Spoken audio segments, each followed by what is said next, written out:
যুবক ইউসুফ নবীর কানের গোড়ায় মুখটা লাগাইয়া কি যেন বললেন। হঠাৎ সবাই তাকায় আছে, লাইনের মানুষগুলো খানা নিয়ে দৌড়ায়। এই ছেলেটাকে যে ইউসুফের ডাকাইয়া দেখা আবার কথা বলার সুযোগ পেয়ে গেল।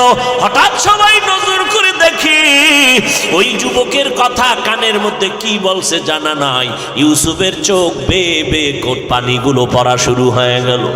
ইউসুফ নবী বলতেছেন, আমারে কুয়ার মধ্যে যখন ফেলে দিল, আমার শরীরের পোশাক খুলতেছে, রশি লাগাইতেছে, তখন আমার কেউ নাই। অন্ধকার কূপের ভিতরে, জঙ্গলের ভেতর, যেই কূপের পানি বড় নাপাক, সাপ বিচ্ছুর গর্ত।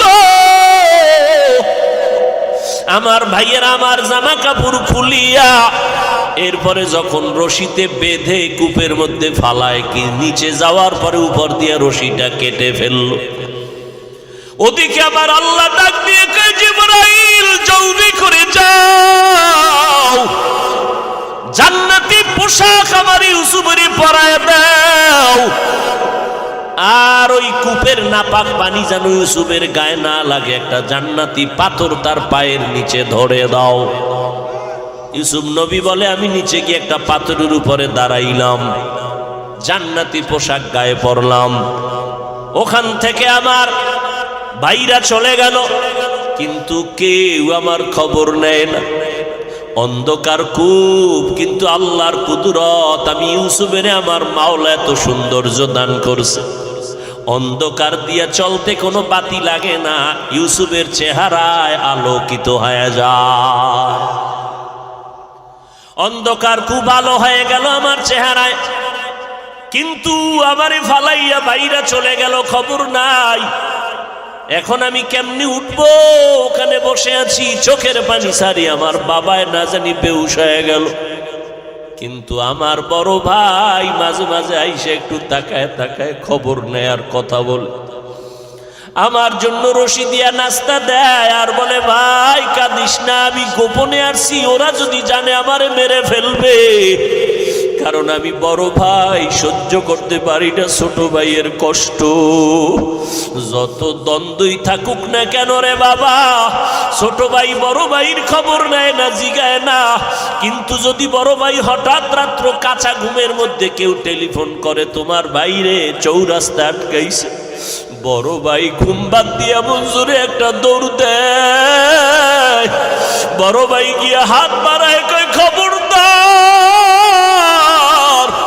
আমার ছোট ভাইরে মারিস না, পারলে তোরা আমাকে মার, আমার ছোট ভাইরে আঘাত করবি না, আমাকে মার। আমার ছোট ভাইরে আমি মানুষ বানাইতে কষ্ট কম করি নাই। যতই দ্বন্দ্ব থাক, তবে আমার চোখের সামনে আমার ভাইরে আঘাত করবি, মেনে নিতে পারবো না। ওখান থেকে ইউসুফের বিক্রি করা হলো, মিশরে পাঠায় দিল। ইউসুফ নবী চোখের পানি ছেড়ে কাঁদেন। ওই বাবারে বাবা বলিয়া ডাকতে তো আর পারলাম না। আমারে মিশরের বাজারে বিক্রি করার পর গোলাম বানায় দেওয়া হলো। এক পর্যায়ে জুলাইখার অভিযোগে আমারে জেলখানায় নেওয়া হলো। ওই জেলখানার থেকে আমার কেউ নাই, আমার বিরুদ্ধে অপবাদ দেওয়া হলো। জুলাইখা আমার বিরুদ্ধে তার স্বামী আজিজে মিশরের কাছে অভিযোগ দিয়েছে। ও এলাকার মুসলমান, ইউসুফ নবী চোখের পানি ছেড়ে কয়, এই যুবক, ওই সময় জুলাইখার স্বামী আমাকে বলছিল, ইউসুফ তুমি সত্যবাদী, তার সাক্ষী কি? ওই সময় একটা মহিলা কোলের মধ্যে বাচ্চা নিয়ে যাইতেছিল, আমার মাওলা আমার কলবের মধ্যে এলকা করে দিয়েছিলেন। আমি সাথে সাথে বাচ্চাটাকে ইশারা করলাম, আমি ইউসুফ সত্যবাদী না মিথ্যাবাদী, বাচ্চা তার নির্ণয় করবে। ওই বাচ্চা মায়ের কোলে থাকার পর বাচ্চা নির্ণয় করে দিল, একটা স্কেল দিয়ে দিল। বাচ্চা ডাইরেক্ট বলে না ইউসুফ ভালো, মহিলা জুলাইখা খারাপ। এইটা ডাইরেক্ট বললে বাচ্চা সন্দেহ করতে পারে। ওই বাচ্চাটা একটা স্কেল দিয়ে দিল, ইউসুফ নবীর গায়ের জামা, এই স্কেলটা দিয়া মাপ দাও, পেছনে যদি জামাটা ছেঁড়া থাকে তো মনে করবা জুলাইখা দোষী, ইউসুফের জামা সামনে দিয়া যদি ছেঁড়া থাকে তো ইউসুফ দোষী। স্কেলটা দেওয়ার পত্র ওই বাদশা তাকায় দেখে পেছন দিক দিয়া জামা অংশ ছেঁড়া। জুলাইখার এই অপমানজনক মিথ্যা অপবাদ জুলাইখার স্বামী ধরে ফেললো। এইবার ইউসুফ নবী বলেন, ও দুনিয়ার মানুষেরা, এই যুবকটারে আমি এত পরিমাণ দিলাম, কারণটা কি? এই তো সেই যুবক, যেই যুবক ওই মায়ের কোলে আমার পক্ষে সত্য সাক্ষী দিছিল। ওই দিন আমার প্রতি পবিত্রতার বর্ণনা করেছে, ওই দিনের সেই বাচ্চা আজকের এই যুবক। ইউসুফ নবী জানায় দিলেন, ও দুনিয়ার মানুষ দেখো, ওই বাচ্চাটার সেই সময়ের মোহব্বত আমার সাথে থাকার কারণে আজকে সে পার পেয়ে গেল। কোনো মাপ নাই, খানার কোনো মাপজব নাই। আল্লাহ কয়, বান্দা নজর কর, কসাসুল আউয়ালিন মাওয়াইজুল আখিরিন, অতীতের ইতিহাস পরবর্তীদের জন্য উপদেশ। ইউসুফ নবীর সাথে সেই সময়ের মোহব্বতের কারণে এখন তার প্রয়োজন মিটে গেল মাপ ছাড়া।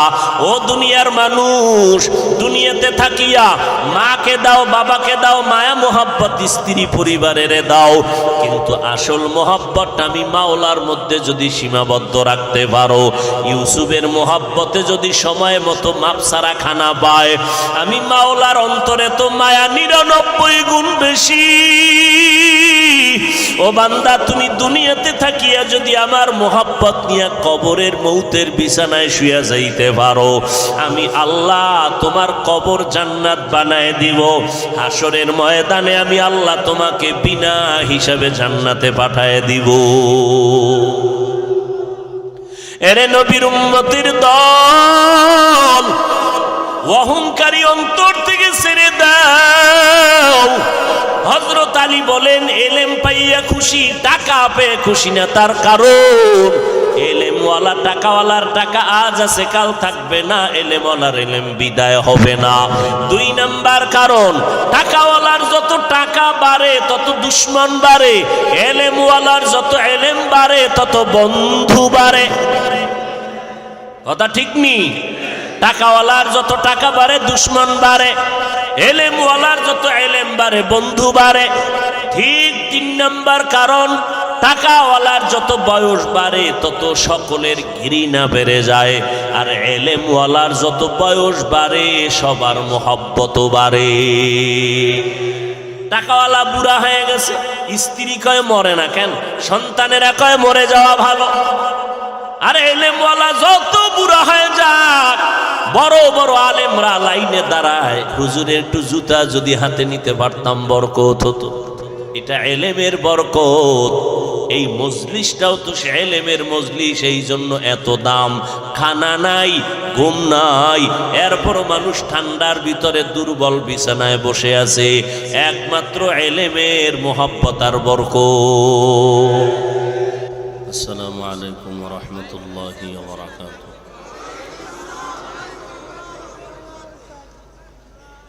আলহামদুলিল্লাহ। মনিটরের সাউন্ড। আলহামদুলিল্লাহিল্লাযী জাআলাশ শামসা ওয়াল কমারা বিহুসবান ওয়ান নাজমা ওয়াশ শাজারা ইয়াসজুদান وفضل زمانا على زمان كما فضل مكانا على مكان وإنسانا على إنسان ونشهد أن لا إله إلا الله وحده لا شريك له لا ضد له ولا ند له ولا مثل له ونشهد أن سيدنا وسندنا وحبيب ربنا وطبيب قلوبنا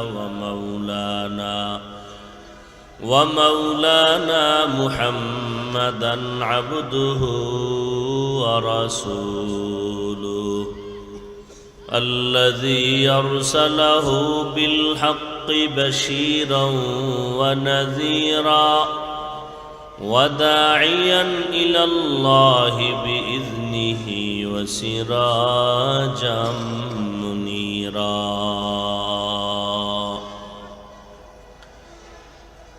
اللهم صل على محمد النبي الأمي وعلى آله وسلم تسليما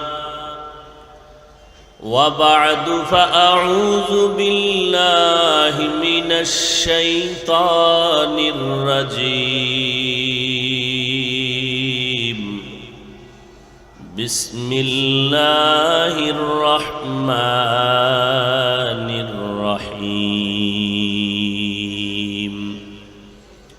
ألف لام ميم ذلك الكتاب لا ريب فيه هدى للمتقين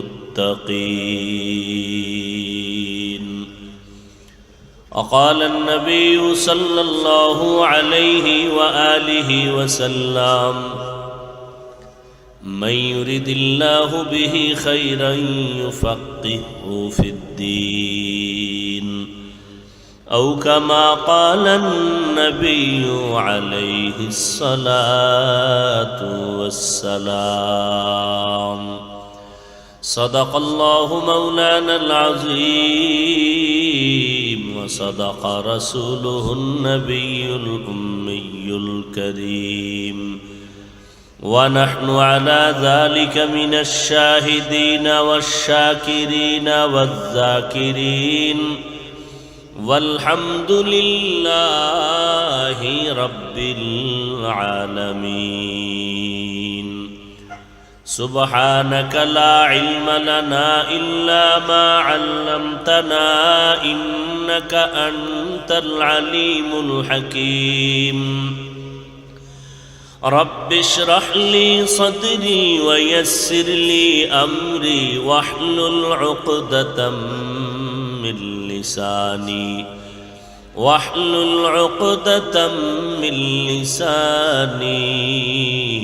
يفقه قولي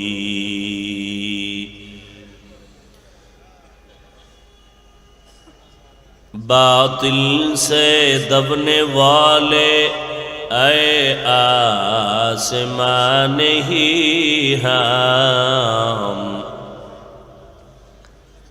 باطل سے دبنے والے اے آسمان ہی ہم سو بار کر چکے ہیں تو امتحان ہمارا سو بار کر چکے ہیں تو امتحان ہمارا توحید کی امانت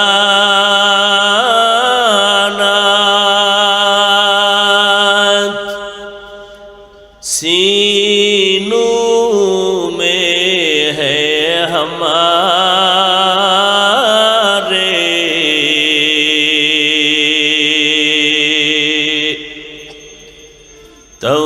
توحید کی امانت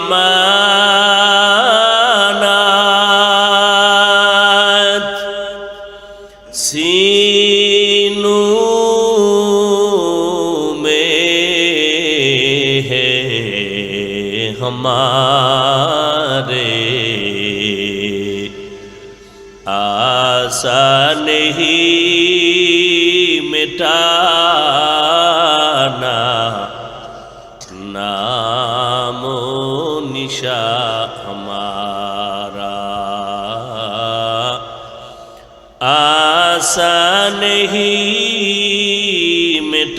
ঠিকানা,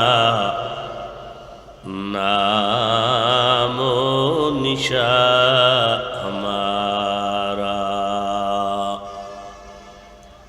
मुहम्मद ने आकर कुफ्र को मिटाया, कुफ्र को मिटाकर सदाकत बताया।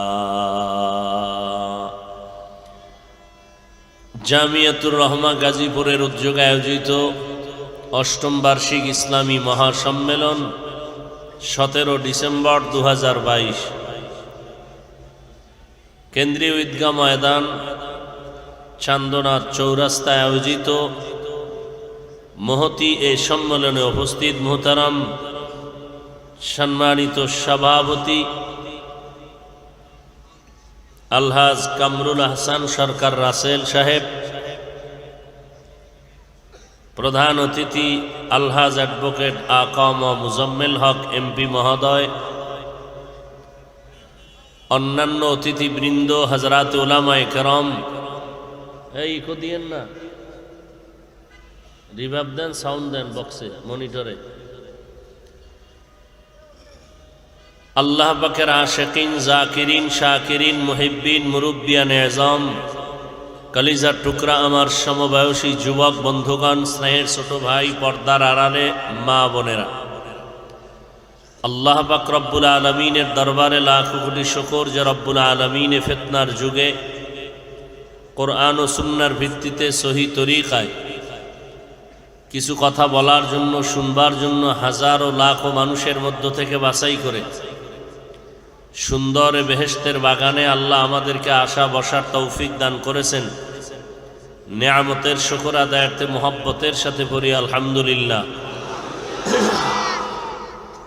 দরুদ ও সালাম সৈয়দুল মুরসালিন, রাহমাতুল লিল আলামিন, শফিউল মুজনিবিন, খাতামুন নবিয়্যিন, সৈয়দুস সাকালাইন, ইমামুল মুরসালিন হযরত মুহাম্মদুর রাসূলুল্লাহ সাল্লাল্লাহু আলাইহি ওয়া আলিহি ওয়াসাল্লামের উপর সর্বোপরি শুকর, যাদের অক্লান্ত পরিশ্রমে আজ এই সুন্দর আয়োজন, সময় পরামর্শ অর্থ দিয়ে দোয়া করে উপস্থিত হয়ে মাইক লাইট প্যান্ডেলের ব্যবস্থাপনার মাধ্যমে সহযোগিতার হাত যারা বাড়িয়েছেন, প্রত্যেককেই আল্লাহ পাক খিদমতের বরকতে দুনিয়াতে শান্তি, পরকালে চিরমুক্তির ব্যবস্থা করে দিন। দীর্ঘ সময় আপনারা হযরত উলামায়ে কেরামদের পবিত্র জবানে দিক নির্দেশনামূলক আলোচনা শুনেছেন। পরিশেষে আমি আপনাদের দোয়া নেওয়ার আশায় সংক্ষেপ কিছু আলোচনার নিয়তে কোরআনে হাকিমের সূরাতুল বাকারার শুরু থেকে এক টুকরো আয়াতে কারিমা তিলাওয়াত করেছি। হাদিস শরীফ থেকে একটু হাদিস পড়েছি। আয়াত ও হাদিসের আলোকে ইখলাস রুহানিয়াতের সমন্বয় কিছু কথা বলার মতো, শুনবার মতো আমাকে আপনাদের প্রত্যেককেই আল্লাহ পাক রব্বুল আলামিন তৌফিক দান করেন। রিভাবটা বাড়াও না ভাই।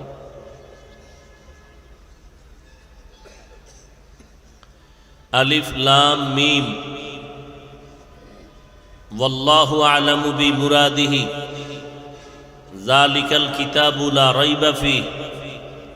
কোরআনুল কারীম এমন একটি কিতাব যার মধ্যে কোনো ভুল নাই, সন্দেহ নাই, সন্দেহের অবকাশও নাই। হুদাল লিল মুত্তাকিন, যারা আল্লাহকে ভয় করে, তাকওয়াওয়ালা, আল্লাহ ভীরু, তাদের জন্য হলো কোরআন হেদায়াত। নবীজি বলেন, মাইয়ুরিদিল্লাহু বিহি খাইরান ইউফাক্কিহু ফিদ্দীন, আল্লাহ যাকে মহব্বত করার ইচ্ছা করেন, কল্যাণের ইচ্ছা করেন, তাকেই আল্লাহ রাব্বুল আলামিন তাফাক্কুহ ফিদ্দীনের মাকাম দান করেন, তথা দ্বীনের ইলম, আকীদা, ফিকহ, তাজকিয়ার বিষয়ে আল্লাহ ইলম দান করেন এবং এগুলো বাস্তব জীবনে বাস্তবায়নের জন্য আল্লাহ পাক রাস্তা খুলে দেন। এর নাম তাফাক্কুহ ফিদ্দীন। আয়াত সকলেরই মোটামুটি মুখস্থ করা একটি আয়াত। কোরআন শরীফের শুরু সূরা বাকারা, কোরআনের বড় সূরা। আল্লাহ রাব্বুল আলামিন শুরুতেই বললেন আলিফ লাম মিম। এগুলোকে তাফসীরের ভাষায় হুরুফে মুকাত্তাআত বলা হয়, বিক্ষিপ্ত আরবি বর্ণমালা। পৃথিবীতে যত ভাষা আছে সমস্ত ভাষা বুঝার জন্য, চিনার জন্য নির্দিষ্ট কিছু অক্ষর আছে। বাংলা ভাষা শিখবেন স্বরবর্ণ ব্যঞ্জন বর্ণ, স্বরে ও স্বরে আ ক খ। ইংরেজি শিখবেন সেজন্য নির্দিষ্ট অক্ষর A B C D Z পর্যন্ত। ফার্সি উর্দু শিখবেন, সেখানে নির্দিষ্ট অক্ষর আছে, বে টে এরকম কিছু অক্ষর। আরবি শিখার জন্য 29টি অক্ষর, আলিফ বা তা থেকে ইয়া পর্যন্ত। এই অক্ষরগুলো কখনো থাকে বিন্যস্ত, কখনো থাকে বিক্ষিপ্ত। এই অক্ষরগুলোর একক কোনো অর্থ নাই। যেমন ক কোনো অর্থ নাই, ইংরেজিতে এ কোনো অর্থ নাই, আরবিতে আলিফ বা তা এগুলোর কোনো আলাদা অর্থ নাই। হ্যাঁ, অক্ষরগুলো যখন সংযুক্ত হয়, মিলিত হয়, তখন একটা অর্থ দাঁড়ায়। যেমন ক ল ম কি হবে? কলম। এখন অর্থ দাঁড়ায় গেল লেখার একটা যন্ত্র। কিন্তু আল্লাহ পাক রব্বুল আলামিন কোরআন শরীফের মধ্যে এই জায়গায় না, বহু জায়গায় এরকম শুধু অক্ষর বলেছেন। একটা অক্ষর বলে আয়াত শুরু করেছেন। ইয়াসিন, তাহা, হামিম, কাফ হা ইয়া আইন সাদ, নুন ওয়াল কলম, আলিফ লাম রা। এই অক্ষরগুলোর কোনো অর্থ নাই। সমস্ত দুনিয়ার মুফাসসিরিনে কেরাম তাফসীর লিখতে গিয়ে আলিফ লাম মিম নুন কাফ হা হা মিম এগুলোর নিচে দিয়ে লেখছেন ওয়াল্লাহু আ'লামু বিমুরাদিহি। এই অক্ষরগুলোর উদ্দেশ্য ভেদ একমাত্র আল্লাহই ভালো জানেন। প্রশ্ন হলো, পৃথিবীর মধ্যে একটা কিতাব, যে কিতাবের কোনো তুলনা নাই, কোরআনুল কারীম। এত দামি একটি কিতাব, যে কিতাবের মতো কোনো কিতাব নাই, যে কিতাবটাকে শুধু মুসলমান না বিধর্মীরা পর্যন্ত সম্মান করতে বাধ্য। এত দামি কিতাব। সামান্য কাপড়, একেবারে নরমাল, যেই কাপড় বলতে গেলে হাদিয়া দিলেও নিব না, কোরআন শরীফের সাথে লাগছে গিলাফ নাম হয়েছে, দাম বেড়ে গেছে। কথা ঠিক নেই? কেন কোরআন বড় দামি? যে কোরআন দেখলে বরকত, শুনলে বরকত, ধরলে বরকত, পড়লে বরকত। যে আবু জাহাল নবীজির আজীবন দুশ্মনী করল, রাতের গভীরে রসুলের ঘরের কিনারায় অন্ধকারে আত্মগোপনে রসুলের তেলাওয়াত শুনত। আরো আস্তে করে বলেন। আল্লাহ আস্তে বললে শুনে না? কি আপনাদের আকীদা কি আল্লাহ আস্তে বললে শুনেননি? তাহলে মাগরিবের নামাজে ইমাম সাহেব আগামীকালকে থেকে আস্তে সূরা পড়বে কেন? আল্লাহ আস্তে বললেও তো শুনেন। চালাকি চলবে, যুক্তি চলবে। সব জায়গায় যুক্তি চলে না, সব জায়গায় চালাকি চলে না। তাহলে আল্লাহর বেলায় কি হবে? বলে তোমার বুঝে আসুক আর না আসুক, আল্লাহ যেভাবে বলছেন ওইভাবে তার আদেশ নিষেধ মেনে চলার নাম গোলামি। যুক্তি দিয়ে একটু চিন্তা করার নাম বেয়াদবি। এজন্য নবী বলেন তাফাক্কারু ফি খালকিল্লাহ ওয়ালা তাতাফাক্কারু ফিল্লাহ, আও কামা ক্বালান নবী আলাইহিস সালাতু ওয়াস সালাম। আল্লাহকে নিয়ে গবেষণা করিও না, বরং আল্লাহর সৃষ্টি নিয়ে গবেষণা করো, আল্লাহর কুদরত দিয়া হেফাজতের সাথে মেধা খাটাও, ঠান্ডা মাথায় চিন্তা করো। কারণ আল্লাহ মানুষকে আকল দান করেছেন, না দেখে বিশ্বাস করার মতো যোগ্যতা দান করেছেন, যেগুলো আর কোনো প্রাণীর মধ্যে আল্লাহ দান করেন নাই। এই জন্যই তো মাটির মানুষ বড় দামি, বড় শ্রেষ্ঠ। কেমন শ্রেষ্ঠ? নূরের সৃষ্টি আল্লাহর কাছে শ্রেষ্ঠ না? আগুনের সৃষ্টি আল্লাহর দরবারে শ্রেষ্ঠ না? আল্লাহ বলেন আমার স্থায়ী সিদ্ধান্ত, মাটির সৃষ্টি মানুষ হলো শ্রেষ্ঠ। সিদ্ধান্ত কার? অস্থায়ী না স্থায়ী? জানা থাকলে বলেন মানে নাই কে? কে মানে নাই? আল্লাহ বলেন ইবলিস মানলি না কেন? তুই না আমার প্রিয়। এমন একটা জমিনে জায়গা নাই যেখানে সেজদা করো নাই, আসমানের এমন এক জায়গা নাই সিজদা করো নাই। তোরে আমি খুশি হইয়া তোর ইবাদতে আমি টাইটেল দিলাম, তুই আরেফ, তুই আবেদ, তুই খাজেন, তুই ওলি, তুই মুত্তাকি। তোরে বুজুর্গ নামের টাইটেল দিলাম। আমার স্থায়ী সিদ্ধান্তর ক্ষেত্রে কেন বাঁকা হয়ে গেলি বল? ইবলিস বলে গায়ের জোরে হই নাই, যুক্তির ব্যানারে হয়েছি। কি যুক্তি তোমার? বলে খালাকতানি মিন নারিন ওয়া খালাকতাহু মিন তিন। আমারে বানাইছেন আগুনের দ্বারা, আদম বানাইছেন মাটির দ্বারা। আগুনের গতি উপরে, মাটির গতি নিচে। যুক্তিটা একেবারে ফালাইয়া দেওয়ার মতো তো না। আগুনের গতি উপরে আমি নত হব কেন? বরং আদম আমারে নত হয়ে সেজদা করবে। যুক্তিটা একেবারে ফেলে দেওয়ার মতো। কিন্তু আল্লাহ বললেন ফাখরুজ, বের হয়ে যা মরদুদ।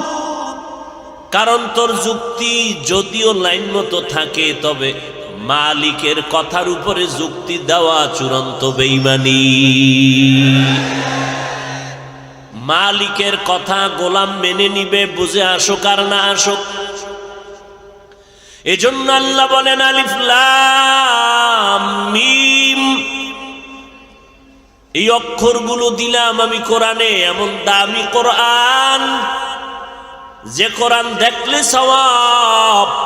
পয়গম্বর বলেন আল্লাহর কোরআন যদি তাকাইয়া দেখো আর বলো হাযা কালামু রব্বি, এটা আমার রবের কালাম, পয়গম্বর বলেন মরণের আগে চোখের পাওয়ার নষ্ট হবে না।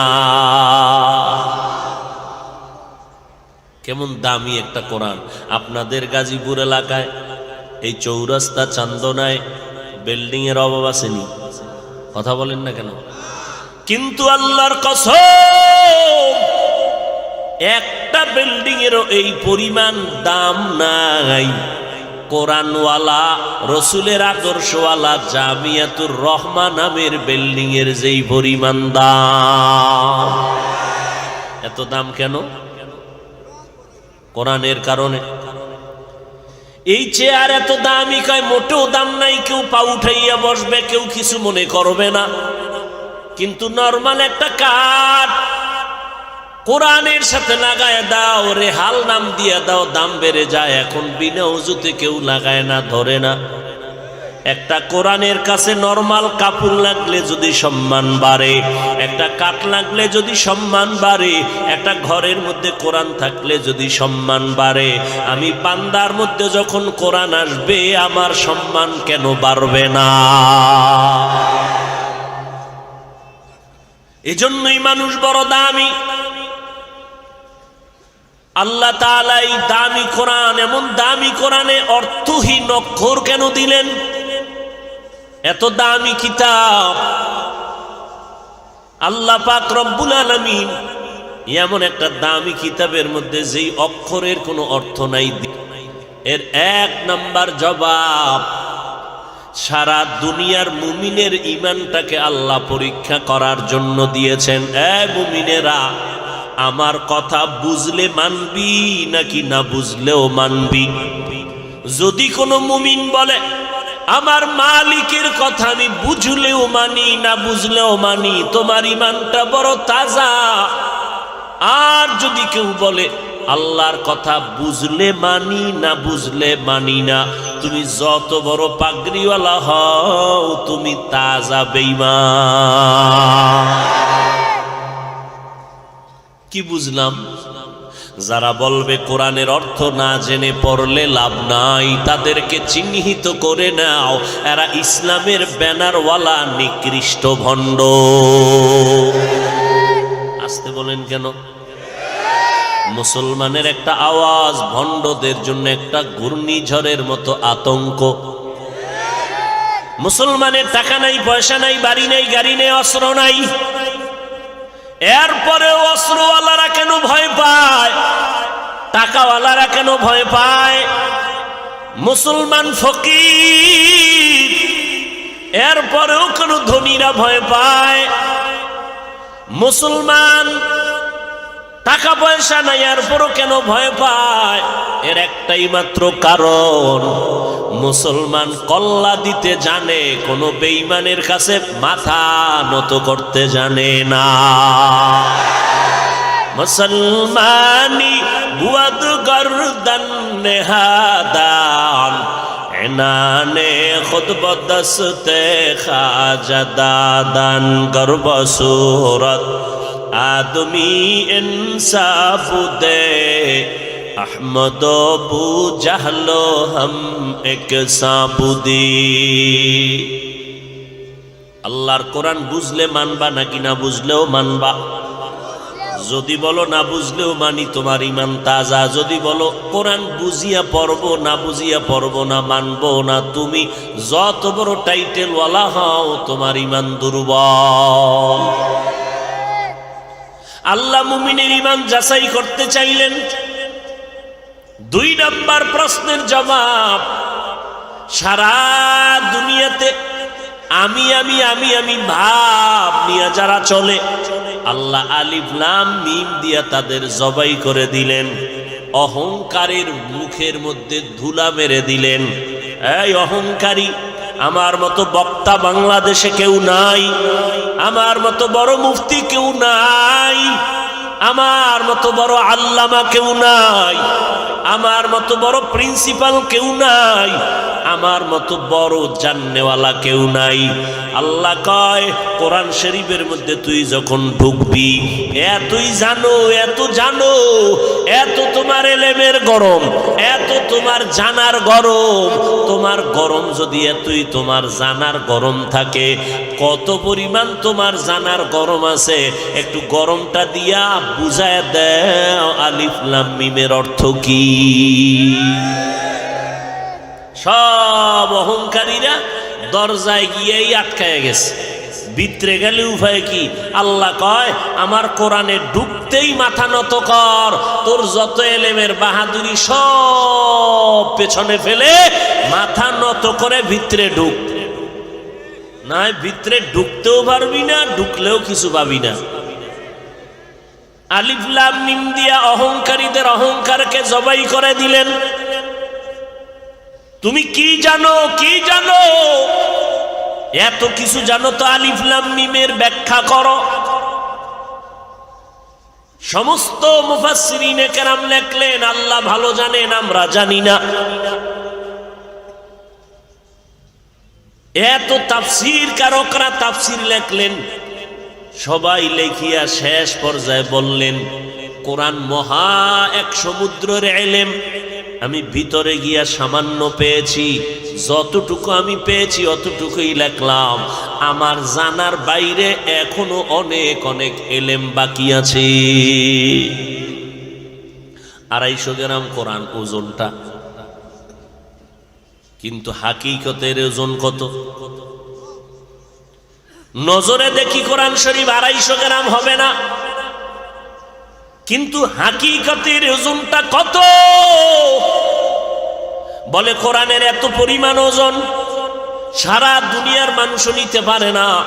এই সামান্য কোরআন এর একটা রাস্তা হলো তাফসীর।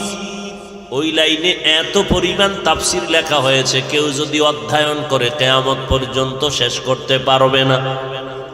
এই কোরআনের আর একটা রাস্তার নাম ফিকহ। মুফতি সাহেবরা গবেষণা করেন।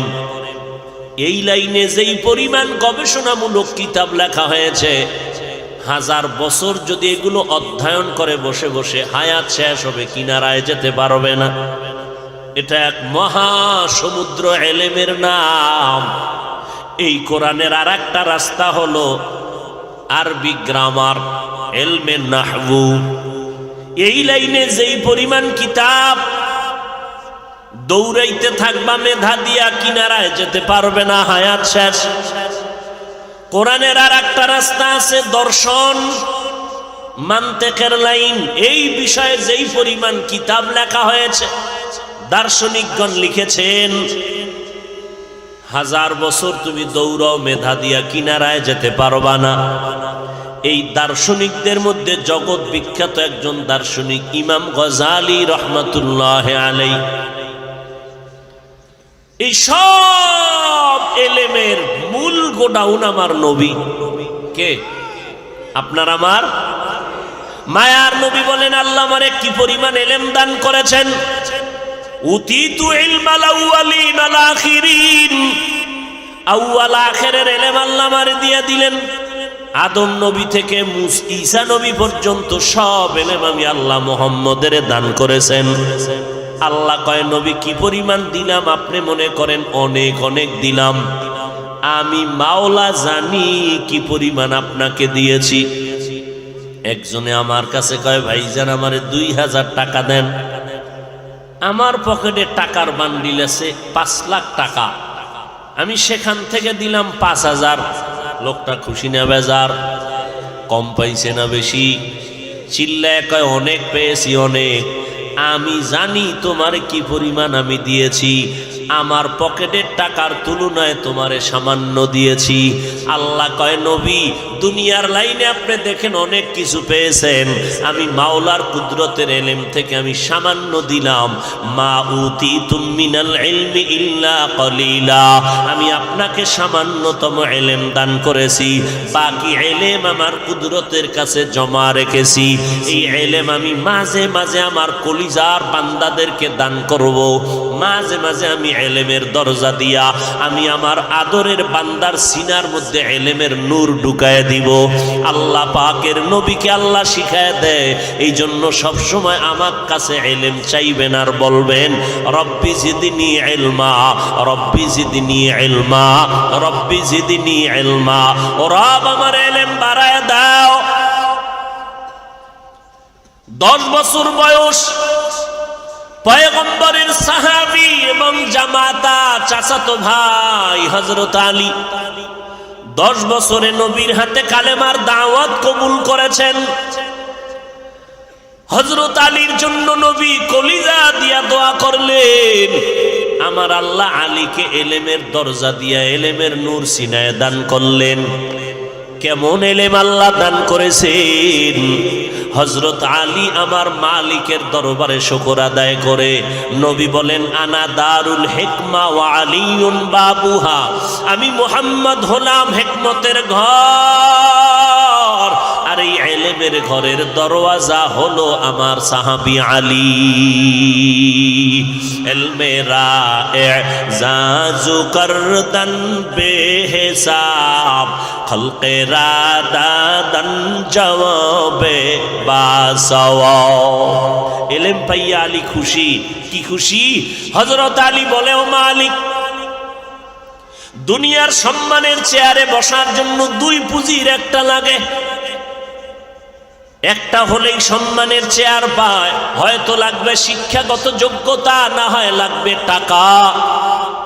ও আল্লাহ, আমাদের তুমি টাকা মাল দাও নাই, টাকা দাও নাই, ইলম দিয়েছো, এজন্য আমি আলী অনেক খুশি। রাজি নাকিস মাতাল জাব الجبار فينا لنا علم وللأعداء مال فإن المال لا يفني عن قريب وإن العلم باق لا يزال হযরত আলী শুকর আদায় করেন, আল্লাহ তুমি আমাদের সম্মানের জন্য ইলম দান করেছো, টাকা পয়সা দাও না, এজন্য দিল খুশি, ইলম পেয়েছি। টাকা পাই এত খুশি না, ইলম পেয়ে যত খুশি।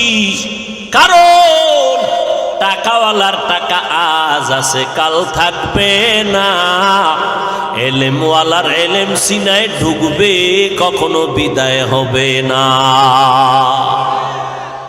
টাকাওয়ালার টাকা আজ আছে কাল, কোটি টাকার মালিক দেখো অভাব হয় না দূর, গরিব ঘুমায় আরাম করে মনটা বাহাদুর। ফেরাউনের লাশটা দেখো মিশর জাদু ঘরে, খায় না মাটি পোকা মাছি সবাই ঘৃণা করে।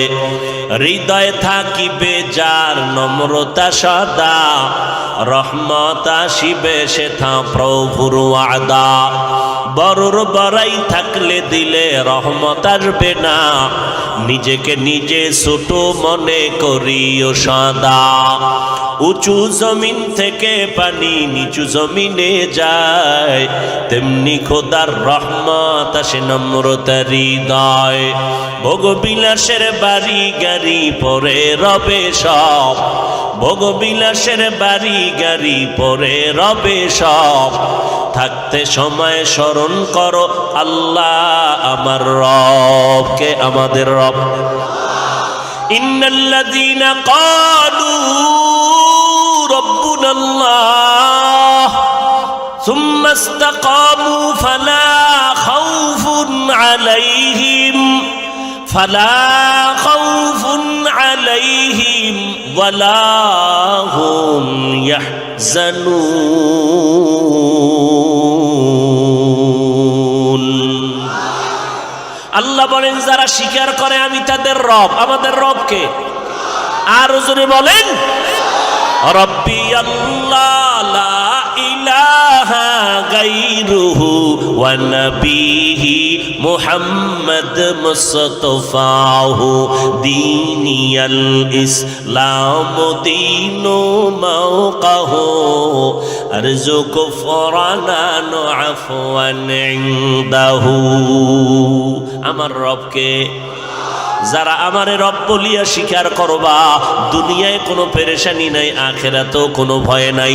আমি আল্লাহ আমার কুদরতের জিম্মায় তোমাকে বিনা হিসাবে জান্নাতে পৌঁছাইয়া দিব।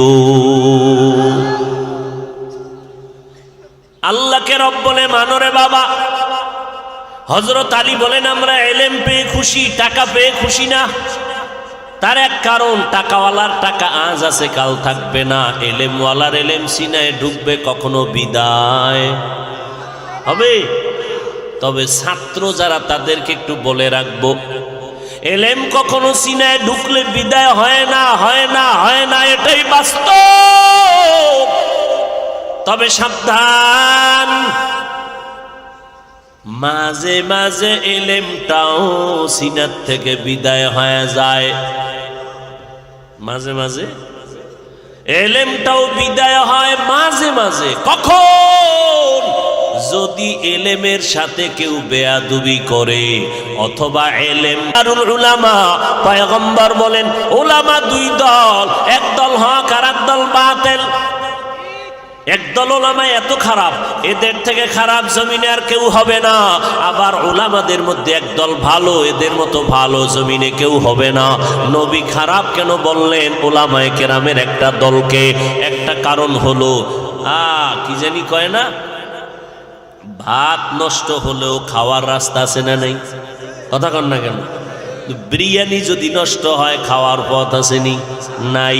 আলেম যদি খারাপ হয় এটার লাইন ভালো করার রাস্তা নাই। কেমনে বুঝলাম? কয় লক্ষ লক্ষ গাঞ্জা গাঁজাখোর জুয়া খেলনেওয়ালারা ইসলামের ক্ষতি যেই পরিমাণ করতে না পারবে, মাত্র একজন টুপিওয়ালা ভণ্ডের দ্বারা ইসলামের ক্ষতি আরো বেশি হয়ে যাবে। হচ্ছে না? কথা বলেন না কেন? এটা হইতে আরো কয়েক বছর পর বাকি আছে। সোনার বাংলায় হচ্ছে টের পাই না, খবর নাই। কারণ 24 ঘন্টা মোবাইল নিয়ে মোরাকাবায় থাকরে যুবক, কিন্তু মোবাইলের হাকিকত সম্পর্কে তোমার ধারণা নাই। এই জমিনের মধ্যে দাঁড়ায় কিছু উলামা বলতেছে কোরআনের ভেতরে ভেজাল, আবার বলে কালেমা লা ইলাহা ইল্লাল্লাহ মুহাম্মাদুর রাসূলুল্লাহ, কালেমা পড়া বন্ধ করে দাও, এটা কুফরি কালেমা।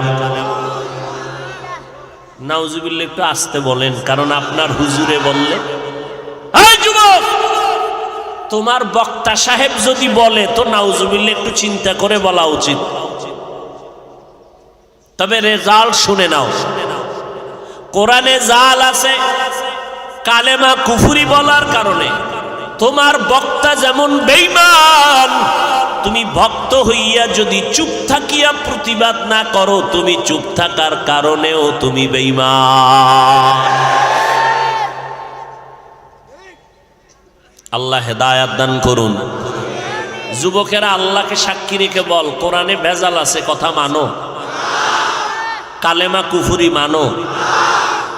যেই বক্তা বলেছে নবীরা ভুল করেছেন, বক্তা বলেছে, আওয়ামী লীগরা বলে নাই, বিএমপিরা বলে নাই, একজন মাওলানা, আমার মতো লঙ্গি ভরা মোল্লানা, বড় টাইটেলওয়ালা বক্তা মাওলানারা বলে কালেমা কুফরি বন্ধ করো, কোরআনে জাল বন্ধ করো, নবীরা অন্যায় করেছে, আল্লাহ করাইছেন, মানো। তাহলে ইউটিউবে গিয়া সারা রাত খুঁজবি কে বলেছে, চিহ্নিত করবি। এরা বাংলাদেশে পীরের নামে যারা ভণ্ডামি করে, এই দেশের জাতি ভালো করে তাদেরকে মোটামুটি চিনে যে এরা ভণ্ড। কিন্তু কালেমার বিরুদ্ধে, কোরআনের বিরুদ্ধে, রসুলের বিরুদ্ধে যারা কথা বলে, জাতি এদেরকে এখনো চিনে না যে এরা ভণ্ড। এদেরকে চিহ্নিত করো। এরা শুধু ভণ্ড নয়, এরা ইসলামের ব্যানারওয়ালা নিকৃষ্ট ভণ্ড। এই সমস্ত আলেমকে যারা ভণ্ড বলে না, এরাও ভণ্ড। এখন বলবা গীবত করছি, এই বলবা তুমি গীবত করা হারাম জানো, আমরা হুজুরেরা জানি না? তোমাদের থেকে একটু কম জানি, এই তো না? না বেশি? কি বেশি জানি? তুমি জানো গীবত করা হারাম, ওলামায়ে কেরাম বেশি জানে। 4 কারণে গীবত করা ওয়াজিব, না করলে গুনাহ হবে। এর মধ্যে এক কারণ, কেউ যদি ইসলামের ব্যানার টানাইয়া মানুষের ঈমান আমল চুরি করে, আহলে হক আলেমদের দায়িত্ব তাদের নাম ঠিকানা শুদ্ধা জনগণের জানাইয়া সতর্ক করবে। এতে যদি গীবত হয় তাতেও সওয়াব।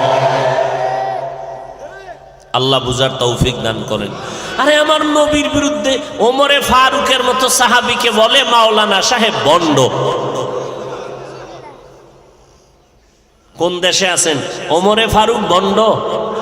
হ্যাঁ, আল্লাহ হেদায়াত দান করুন। সাহাবায়ে কেরামদের বিরুদ্ধে যদি কেউ ইশারা ইঙ্গিতে কথা বলে, এরাও চূড়ান্ত ভণ্ড। 72 দল জাহান্নামীদের দলভুক্ত। আল্লাহ হেদায়াত দান করুন। কি রাগ করতেছেন? রাগ করলে এদিকে আও, কপালে একটু লাল কালি দিয়ে লেখি তোমার ঈমান বিদায়। আসো, নবীরে গালি দিবে, এর প্রতিবাদ করা লাগবে কি লাগবে না? কোরআনের বিরুদ্ধে কথা বললে জবান বন্ধ করে থাকা যাবে? কালেমার বিরুদ্ধে কথা বললে চুপ থাকা যাবে? আমারে গালি দাও, চুপ। সারাদিন লেখতেছো বিরুদ্ধে ফেসবুকে, কোনো প্রতিবাদ নাই, কোনো জবাব নাই। লেখো, জনমের মতো লেখো, কিন্তু আল্লাহ নিয়া, ইসলাম নিয়া, কোরআন নিয়া, কাবা নিয়া, নবী নিয়া কিছু বলবা, এক বিন্দু রক্ত থাকা সত্ত্বে মরণ পর্যন্ত তোমার বিচারের দাবিতে আন্দোলন চলতে থাকবে, বন্ধ হবে না। আর আন্দোলনের অধিনায়ক হবে এই জমিনে দেওবন্দি উলামায়ে কেরামরা। দেওবন্দির নাম শুনলে তোমার খুব কষ্ট লাগে না? দেওবন্দি এমন এক মেডিসিন, এটা তুমি নাকে তুলা লাগাইলেও ভিতরে ঘেরান ঢুকবে। যেদিকেই নজর দিবি সেদিকেই দেওবন্দি। রাজনীতির ময়দানে দেওবন্দি, তাবলিগের ময়দানে দেওবন্দি, খানে কাপির ময়দান, পীরের ময়দানে দেওবন্দি। এরা কেমন দেওবন্দি? মরতে রাজি, বাতিলের সাথে আপোষ করতে রাজি না। এই দেওবন্দীদেরকে বাদ দিয়া এই জমিনে কোনো ভণ্ডদের স্বপ্ন 1000 বছরও পূর্ণ হবে না ইনশাআল্লাহ। এই জন্যই তো হুজুরে লাগছে হেফজখানা বন্ধ করো। হ্যাঁ, হাফিজ সাহেবের পড়াইয়া ছোট বাচ্চারে কোরআন দিলে চান্দি গরম হয়ে যাবে। আরে 20 বছরের ছেলে কয় হুজুর মাদ্রাসায় পড়ব কি পড়বা? কয় কোরআনের হাফেজ হব। কেটা উঠ। কেন? তোর 20 বছরের কলব শক্ত, তুই ধরে রাখতে পারবি না।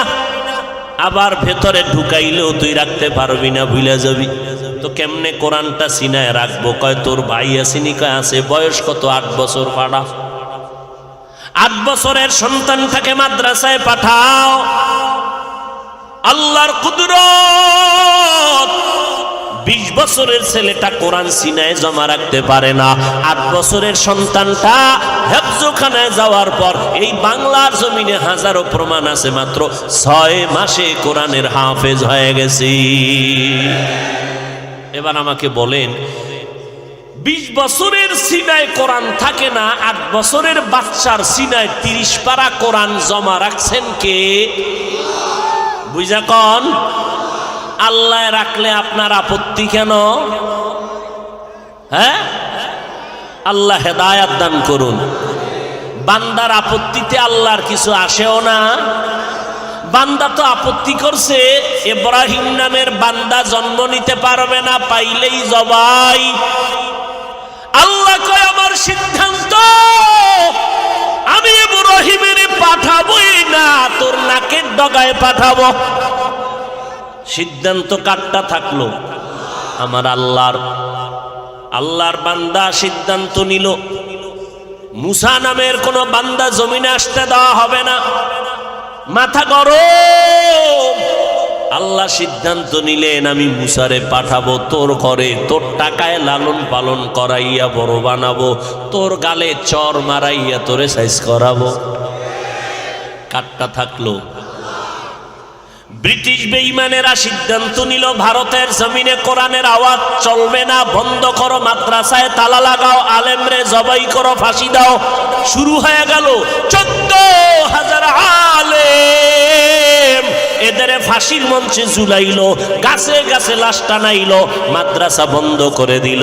আল্লাহ কয় আমার সিদ্ধান্ত, ভারতের জমিনে বেঈমানেরা কোরআনের আলো রাখবি না। আমি মাওলার সিদ্ধান্ত, সারা দুনিয়াতে যত কোরআনের আলো ছড়াবে তার পাওয়ার হাউস হবে ভারতের জমিনে দেওবন্দে। কাটটা থাকলো। আজকে সারা দুনিয়ায় ঘুরে দেখো, এমন একটা রাষ্ট্র নাই যেখানে দেওবন্দের কোরআনের আলোর বাতি জ্বলে না। অস্বীকার করবেন? হ্যাঁ, এরপর আপনাদের আমরা কি অহংকারী করি যে যারা পাঁচকুল্লি পড়ে না সব জাহান্নামে, তাবলিগে না গেলে গুনাহ হবে, চরমনাই যারা যায় না জাহান্নামী, কওমি মাদ্রাসায় না পড়লে জাহান্নামী? কই আমরা তো অহংকারী করি না। এরপরও কয় হিংসায় ভরা। মূর্খ। হিংসার ডেফিনেশন জানো না? সালাম দিলেও নেয় না, কি পাস করলি। চিন্তা করছেন, সালাম দেও না, দিলেও নেয় না, কি সমস্যা? দেওবন্দি। সালাম দেয় না, দিলেও নেয় না, সমস্যা? চর্ম নাই। আল্লাহ হেদায়াত দান করুন। জিন্দেগি মে बंदगी तू करना है, जिंदगी में बंदगी तू करना है, जिंदगी बे बंदगी शर्मिंदा है, जिंदगी बे बंदगी शर्मिंदा है। दुनिया में हो दुनिया का ताल्लुक़गार ना हो,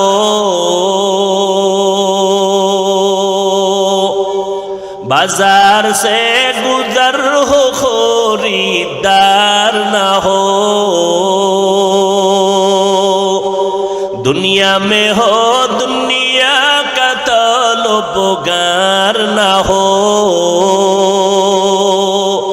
बाजार से गुजर हो खरीदार ना हो। दुनिया एक मिसल कागज फूल है, ये दुनिया एक मिसल कागज फूल है। जिंदगी में बंदगी तू कर नहीं,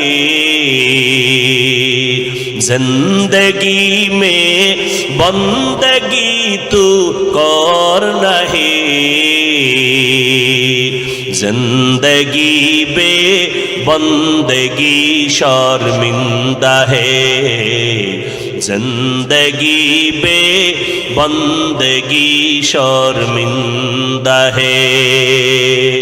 जिंदगी में बंदगी कुन बंदगी, बंदगी बे जिंदगी शर्मिंदगी। থাকবেননি না মোনাজাতটা দিয়ে ফেলাবো, না আবার দরজায় তালা মারায় দিবে? আবার থাকবেন, আল্লাহ কবুল করেন। না অনেকে আবার জুতা গুছাইতেছে, গেট আটকাইলে উপায় কি? আল্লাহ এই বাড়িওয়ালাদেরও হেদায়েত দান করুন। কত মানুষ দিল খুলিয়া চায় ফজরের নামাজটা গিয়া মসজিদে জামাতে আদায় করব, চোখের পানি ফেলে এসে বলে হুজুর কপাল খারাপ, বারাটিয়ায় বাসায় থাকি, মালিক ফজরে গেট খোলার তালার চাবি দেয় না। আছে না নাই? এর বিল্ডিং এর মেয়াদ 500 বছর। হ্যাঁ, কেমনে বুঝাই? বড় দুঃখ, এই গাজীপুরের ভেতরে অনেক বছর আগে একটা দুর্ঘটনা হয়েছিল রাত্র 1টার সময়। আমি অনেক জায়গায় কথাটা বলেছি। আমার এক পরিচিত মানুষ, এই বাদাম দেখছেননি কারবার, ব্যবসা সবাই চালাইতেছে জিবা চাবাই। 2 ঘন্টা বাদাম না খাইলে মারা যাবেননি? এটা খাওয়ার প্যান্ডেল? কিয়ামত আইতেছে। আমরা যাদের সোহবতে এই জায়গায় বইছি, কত লাথি খেয়েছি, জুতার বাড়ি খেয়েছি। জুতার বাড়ি, কার জুতার বাড়ি খেয়েছি? সন্তান যদি মায়ের জুতা খায়, বাবার জুতার বাড়ি খায়, এটা অপমান না, এটা বরকত। ওই জুতার বাড়ির অ্যাকশনে এখানে বসছি। যারা চেহারা দিয়া শুধু নজর দিলে মানুষের কলবের ভিতরে পরিবর্তন হয়ে যেত, আর যখন বয়ান করতেন পান খাওয়ার চা খাওয়া, ওই মাইকের স্ট্যান্ড দিয়ে বাড়ি জাগা, ওই বয়ান করত, মানুষ কান্না কইরা ওলি হইয়া এরপরে ঘরে যাইত। আর এখন তো বয়ান ফ্যাশন, স্টাইল স্টাইল হয়ে গেছে। কত কণ্ঠ শুনানো যাবে, হাসানো যাবে। হাসাইতে পারলে জনগণ খুশি, আমিও খুশি। আমার বয়ানটা এমন হতে হবে যে দাওয়াত বেড়ে যায়। আল্লাহ হেদায়েত দান করুন। বাসায় যাওয়ার তারা টারা তেমন বেশি রাত আমিও করব না, যেহেতু এমন টাইমে বসছি যখন দোয়া করে যাওয়ার টাইম, এই সময় মাত্র শুরু। হায় হায় হায়, কি কথা বলতেছিলাম? গাজীপুরের দেখছেন নি ভাবলি গাজীপুরের ভেতরে 14 তলা বিল্ডিং কই আছে তাও আমি জানি না, পত্রিকায় আসছে ঘটনা। কিন্তু বিল্ডিং এর মালিক আমার খুব মোহাব্বতের মানুষ, বিভিন্ন জায়গায় যাইতো, অনুদান করত, পরিচয়। হঠাৎ খবর পেয়ে গেলাম রাত্র 1টায় বিল্ডিং এর 11তম তলায় আগুন লেগেছে। বিল্ডিং টোটাল 14 তলা। রাত 1টার সময় 11তম তলায় আগুন লাগলো। মালিক সুদ্ধা অনেকেই মরে গেল। পত্রিকায় পেয়ে আমি অন্যভাবে খবর নিলাম কি হয়েছে, যে এমন কুদরত 11তম তলায় আগুন লাগলো, মালিক শুদ্ধ মরে গেল। উপরেও কারো ক্ষতি হয় নাই, নিচের তলায় কারো কোনো ক্ষতি হলো না। ব্যাপারটা কি? খবর নিতে গিয়া গোপন ভাবে জেনে দেখলাম রাত্র 1টার সময় ওখানে নারীদের ল্যাংটা নাচ গানার মদের আড্ডা চলতেছিল।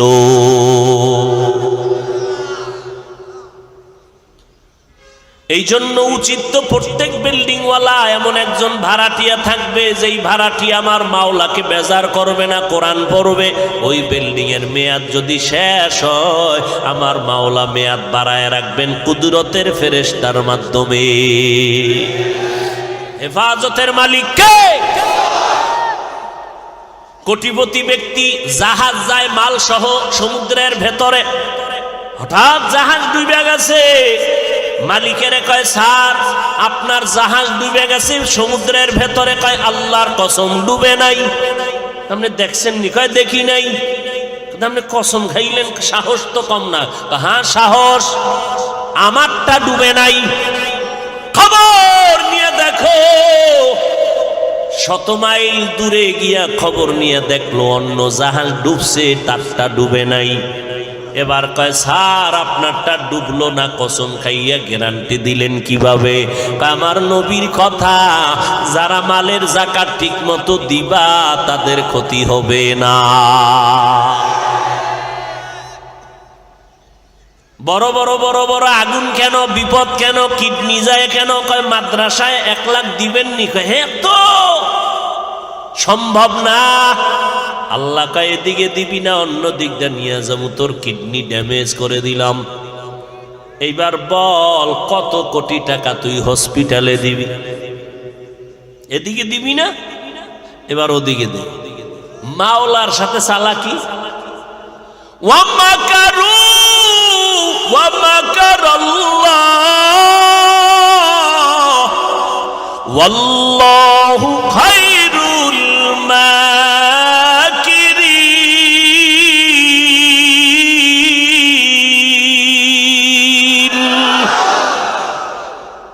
নমরুদ্দের রেডি হয়ে গেছে, আল্লাহরই মাইরা লইব। আল্লাহরে মারলে ঝামেলা শেষ। একেবারে তীর তীর নিয়ে বাঁশ দিয়ে সিঁড়ি বানাইছে, উপরে গিয়া তীর মারছে। মাহলায়ও লাইনটা খুলে দিছে। একটা প্রাণীর গায়ে লাগছে, রক্ত লাগছে, নিচে দেখ মাইরা লাইছি খোদারে, এই যে রক্ত। সেই নমরুদের আমার আল্লাহ মারলেন ফেরেশতা দিয়া। হ্যাঁ, একটা অসুস্থ মশার সাথে জুতা মোবারক। কত কবিরাজ, কত ডাক্তার, মাথা গরম ঠান্ডা হয় না। হঠাৎ করে জুতার সাথে মাথার মোলাকাত হয়ে গেল, হিমেল হয়ে গেল। নমরুদ কয়, জুতার ভিতরে এত বরকত আমি জানি না, বান্ধিয়া দে মাথায়। এত বরকত জুতার ভেতরে জানি নাই। এবার জুতা মাথায় লাগায় ঠান্ডা। কেমন চান কপাল যে জুতা লাগাইলে চান্দি ঠান্ডা হয় না। ভাইরা আমার, কিছু মানুষ আছে না, পানি খাইবেন, ডাব দিবেন না, মাথা ঠান্ডা। কি কয়, বিড়ি কি আছে না নাই? হ্যাঁ, বিড়ি টানতেছে, চান্দি, ধোঁয়া, চোখ লাল হয়ে গেছে, নাকে দিয়া ধোঁয়া, কানে দিয়া ধোঁয়া, মুখে দিয়া ধোঁয়া। কুয়াশার ভিতরে কিচ্ছু দেখা যায় না, হাম্মকরে দেখা যায়। আছে না নাই? আল্লাহ হেদায়াত দান করুন। এবার নমরুদ বলে, জুতার বাড়ি দিলে মাথা ঠান্ডা। কে দিবে? কয়, কর্মচারী রাখো বেতন দিয়ে, ওর কাজই হলো জুতার বাড়ি দেবে, টাকা নিবে। কর্মচারী রাইখা কয়, রে নমরুদ ডাক দিয়া কয়, তুই যত জোরে বাড়ি মারবি বেতন বাড়ায় দেব। কর্মচারী কয়েকদিন ফিটা ফাটা দিয়ে কয়, এই কাম আমার, বাথরুম টাথরুম কি করা লাগবে না? কি করা যায়? তুই বাথরুমে যা না মর, আমার বাড়ি বন্ধ করা যাবে না। কথা হলে আর একজন কর্মচারী শিডিউল ভাগ করে জুতার বাড়ি চলবে, এটা দায়মি ভাবে। এই রহমত থেকে বঞ্চিত হওয়ার কায়দাই নেই। জুতার বাড়ি বন্ধ করা যাবে না, মাওলার মাইর। হ্যাঁ, আমার মাওলা পাকের মাইর কত কঠিন।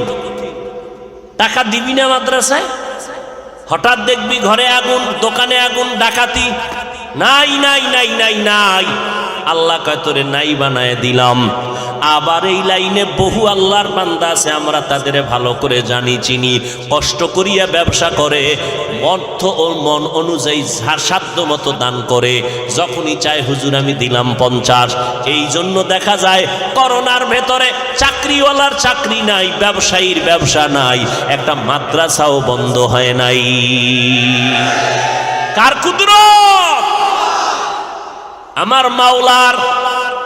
ওই মাওলাকে চিনো, ওই মাওলার সাথে সম্পর্ক জোড়ায় দাও, তাহলে তুমি দুনিয়াতেও কামিয়াব, আখিরাতেও কামিয়াব। এই জায়গায় সম্পর্ক যেই পরিমাণ রাখবা, পরকালে সেই পরিমাণ ব্যবহার পাইবা। ইউসুফ নবী অর্থমন্ত্রী হইয়া চেয়ারে বসলেন। কোথায়? আমরা বাংলাদেশে। কোন দেশ? মিশর। অর্থমন্ত্রী হইয়া এবার দুর্ভিক্ষ শুরু হয়ে গেল, দেশ বিদেশ থেকে মানুষ আয় রেশন নিতে। ইউসুফ নবী বসে আছেন, কর্মচারীরা খানা দেয়, লাইনে দাঁড়ায় দাঁড়ায় মানুষ ব্যাগ ভরে ভরে মাপ দিয়া খানা দেয়, নিয়ে যায়।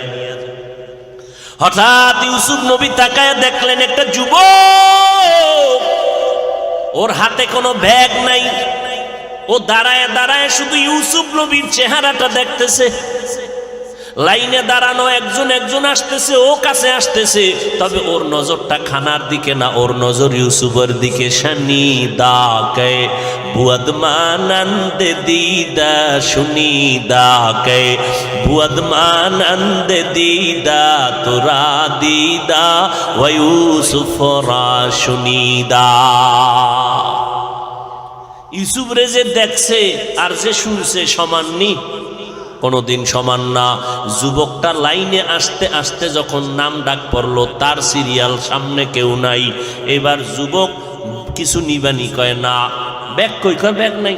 কথা তুমি দাঁড়ায় রয়েছো, এত কষ্ট, আমি একটু ইউসুফ নবীর সাথে কথা বলবো। তো ইউসুফ নবীরও নজর লাগছে না লাগে নাই? ও টার্গেটে বইরে গেছে। এই কর্মচারী সারো, অন্য লোকগুলো এনে দাও।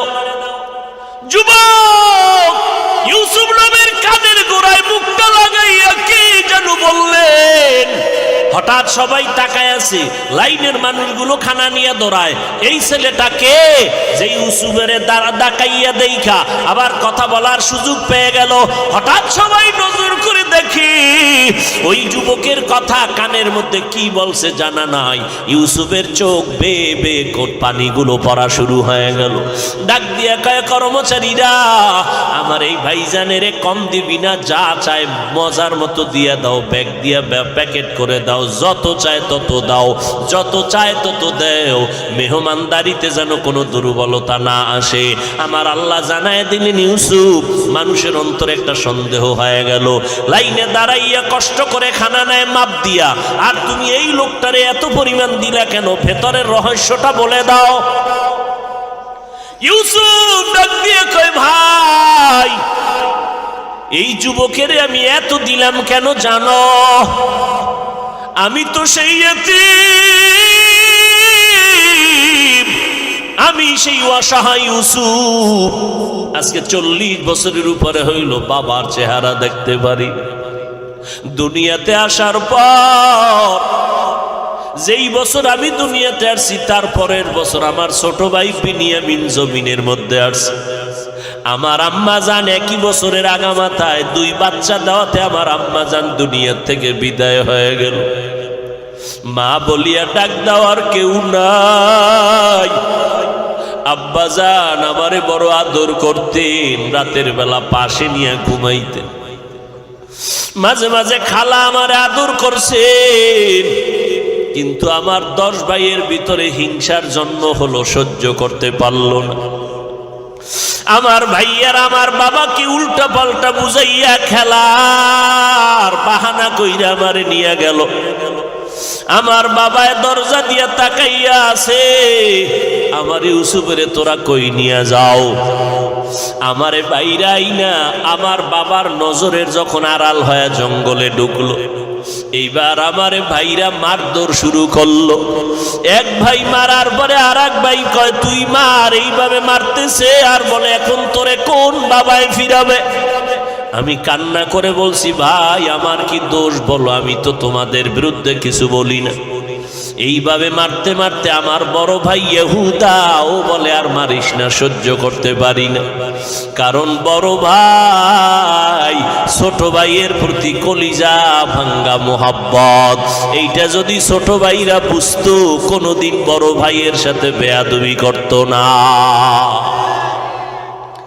অনেক ফ্যামিলিতে বড় ভাই লেখাপড়া করতে পারে না, ছোট ভাইরা অনেক লেখাপড়ার সুযোগ পায়। কারণ দেখা যায় বাবা মা বুড়া হয়ে গেছে, এখন যদি বড় ভাই লেখাপড়া করে কামাই রুজি করার কেউ নাই।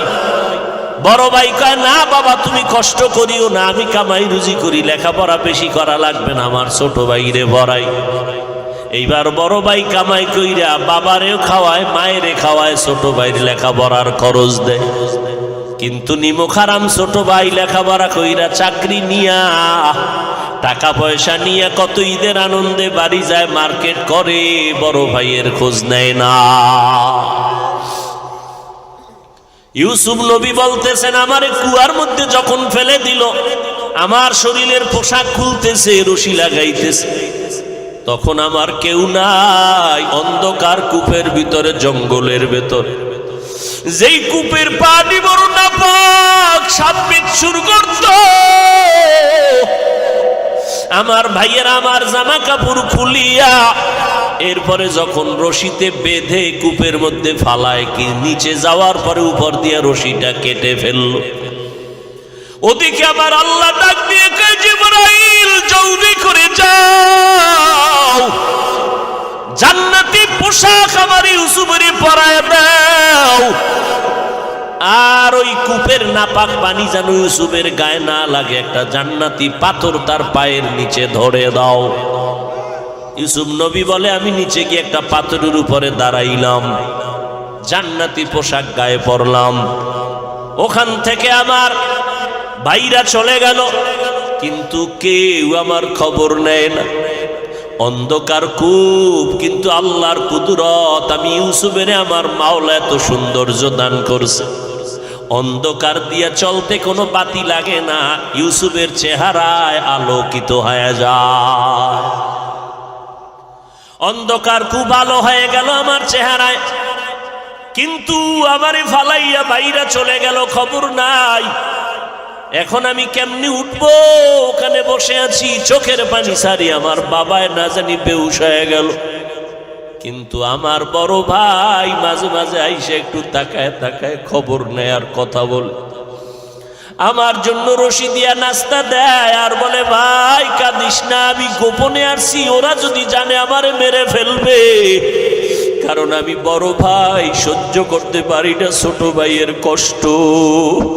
যত দ্বন্দ্বই থাকুক না কেন রে বাবা, ছোট ভাই বড় ভাইয়ের খবর নেয় না, জিগায় না। কিন্তু যদি বড় ভাই হঠাৎ রাত্র কাঁচা ঘুমের মধ্যে কেউ টেলিফোন করে তোমার বাইরে চৌরাস্তা আটকাইছে, বড় ভাই ঘুম বাদ দিয়া মঞ্জুরে একটা দৌড় দেয়। বড় ভাই গিয়া হাত বাড়ায় কয় খবরদার, আমার ছোট ভাইরে মারিস না, পারলে তোরা আমাকে মার। আমার ছোট ভাইরে আঘাত করবি না, আমাকে মার। আমার ছোট ভাইরে আমি মানুষ বানাইতে কষ্ট কম করি নাই। যতই দ্বন্দ্ব থাক, তবে আমার চোখের সামনে আমার ভাইরে আঘাত করবি মেনে নিতে পারবো না। ওখান থেকে ইউসুফের বিক্রি করা হলো, মিশরে পাঠায় দিল। ইউসুফ নবী চোখের পানি ছেড়ে কাঁদে। ওই বাবারে বাবা বলিয়া ডাকতে তো আর পারলাম না। আমারে মিশরের বাজারে বিক্রি করার পর গোলাম বানায় দেওয়া হলো। এক পর্যায়ে জুলাইখার অভিযোগে আমারে জেলখানায় নেওয়া হলো। ওই জেলখানার থেকে আমার কেউ নাই, আমার বিরুদ্ধে অপবাদ দেওয়া হলো। জুলাইখা আমার বিরুদ্ধে তার স্বামী আজিজে মিশরের কাছে অভিযোগ দিয়েছে। ও এলাকার মুসলমান, ইউসুফ নবী চোখের পানি ছেড়ে কয়, এই যুবক ওই সময় জুলাইখার স্বামী আমাকে বলছিল, ইউসুফ তুমি সত্যবাদী, তার সাক্ষী কি? ওই সময় একটা মহিলা কোলের মধ্যে বাচ্চা নিয়ে যাইতেছিল। আমার মাওলা আমার কলবের মধ্যে এলকা করে দিয়েছিলেন। আমি সাথে সাথে বাচ্চাটাকে ইশারা করলাম। আমি ইউসুফ সত্যবাদী না মিথ্যাবাদী বাচ্চা তার নির্ণয় করবে। ওই বাচ্চা মায়ের কোলে থাকার পর বাচ্চা নির্ণয় করে দিল, একটা স্কেল দিয়ে দিল। বাচ্চা ডাইরেক্ট বলে না ইউসুফ ভালো, মহিলা জুলাইখা খারাপ। এইটা ডাইরেক্ট বললে বাচ্চা সন্দেহ করতে পারে। ওই বাচ্চাটা একটা স্কেল দিয়ে দিল, ইউসুফ নবীর গায়ের জামা, এই স্কেলটা দিয়া মাপ দাও। পেছনে যদি জামাটা ছেঁড়া থাকে তো মনে করবা জুলাইখা দোষী। ইউসুফের জামা সামনে দিয়া যদি ছেঁড়া থাকে তো ইউসুফ দোষী। স্কেলটা দেওয়ার পত্র ওই বাদশা তাকায় দেখে পেছন দিক দিয়ে জামা অংশ ছেঁড়া। জুলাইখার এই অপমানজনক মিথ্যা অপবাদ জুলাইখার স্বামী ধরে ফেললো। এইবার ইউসুফ নবী বলেন, ও দুনিয়ার মানুষেরা, এই যুবকটারে আমি এত পরিমাণ দিলাম, কারণটা কি? এই তো সেই যুবক যেই যুবক ওই মায়ের কোলে আমার পক্ষে সত্য সাক্ষী দিছিল। ওই দিন আমার প্রতি পবিত্রতার বর্ণনা করেছে। ওই দিনের সেই বাচ্চা আজকের এই যুবক। ইউসুফ নবী জানায় দিলেন, ও দুনিয়ার মানুষ দেখো, ওই বাচ্চাটার সেই সময়ের মোহব্বত আমার সাথে থাকার কারণে আজকে সে পার পেয়ে গেল। কোনো মাপ নাই, খানার কোনো মাপজব নাই। আল্লাহ কয়, বান্দা নজর কর, কসাসুল আউয়ালিন মাওয়াইজুল আখিরিন, অতীতের ইতিহাস পরবর্তীদের জন্য উপদেশ। ইউসুফ নবীর সাথে সেই সময়ের মোহব্বতের কারণে এখন তার প্রয়োজন মিটে গেল মাপ ছাড়া। ও দুনিয়ার মানুষ, দুনিয়াতে থাকিয়া মাকে দাও, বাবাকে দাও, মায়া মোহাব্বত স্ত্রী পরিবারের দাও, কিন্তু আসল মোহাব্বত আমি মাওলার মধ্যে যদি সীমাবদ্ধ রাখতে পারো, ইউসুফের মোহাব্বতে যদি সময় মতো মাপ ছাড়া খানা পায়, আমি মাওলার অন্তরে তো মায়া 99 গুণ বেশি। ও বান্দা, তুমি দুনিয়াতে থাকিয়া যদি আমার মোহাব্বত নিয়ে কবরের মৌতের বিছানায় শুয়ে যাইতে পারো, আমি আল্লাহ তোমার কবর জান্নাত বানায় দিব। হাসরের ময়দানে আমি আল্লাহ তোমাকে বিনা হিসাবে জান্নাতে পাঠায় দিব। এরে নবীর উম্মতের দল, অহংকারী অন্তর থেকে ছেড়ে দাও। হযরত আলী বলেন, এলেম পাইয়া খুশি, টাকা পেয়ে খুশি না। তার কারণ এলেমওয়ালা টাকাওয়ালার টাকা আজ আছে কাল থাকবে না, এলেমওয়ালার এলেম বিদায় হবে না। 2 নাম্বার কারণ, টাকাওয়ালার যত টাকা বাড়ে তত দুশ্মন বাড়ে, এলেমওয়ালার যত এলেম বাড়ে তত বন্ধু বাড়ে। কথা ঠিক নি? টাকাওয়ালার যত টাকা বাড়ে দুশ্মন বাড়ে, এলেমওয়ালার যত এলেম বাড়ে বন্ধু বাড়ে।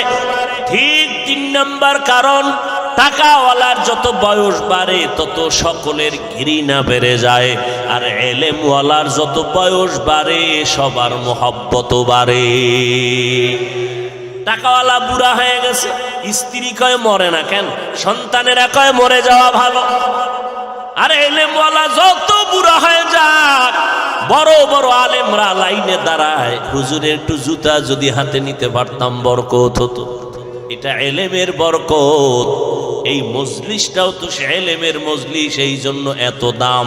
খানা নাই, ঘুম নাই, এরপরও মানুষ ঠান্ডার ভিতরে দুর্বল বিছানায় বসে আছে, একমাত্র এলেমের মোহাব্বত আর বরকত। আল্লাহ কষ্টকে নাজাতের জরিয়া বানায় দেন, হেদায়েতের জরিয়া বানায় দেন।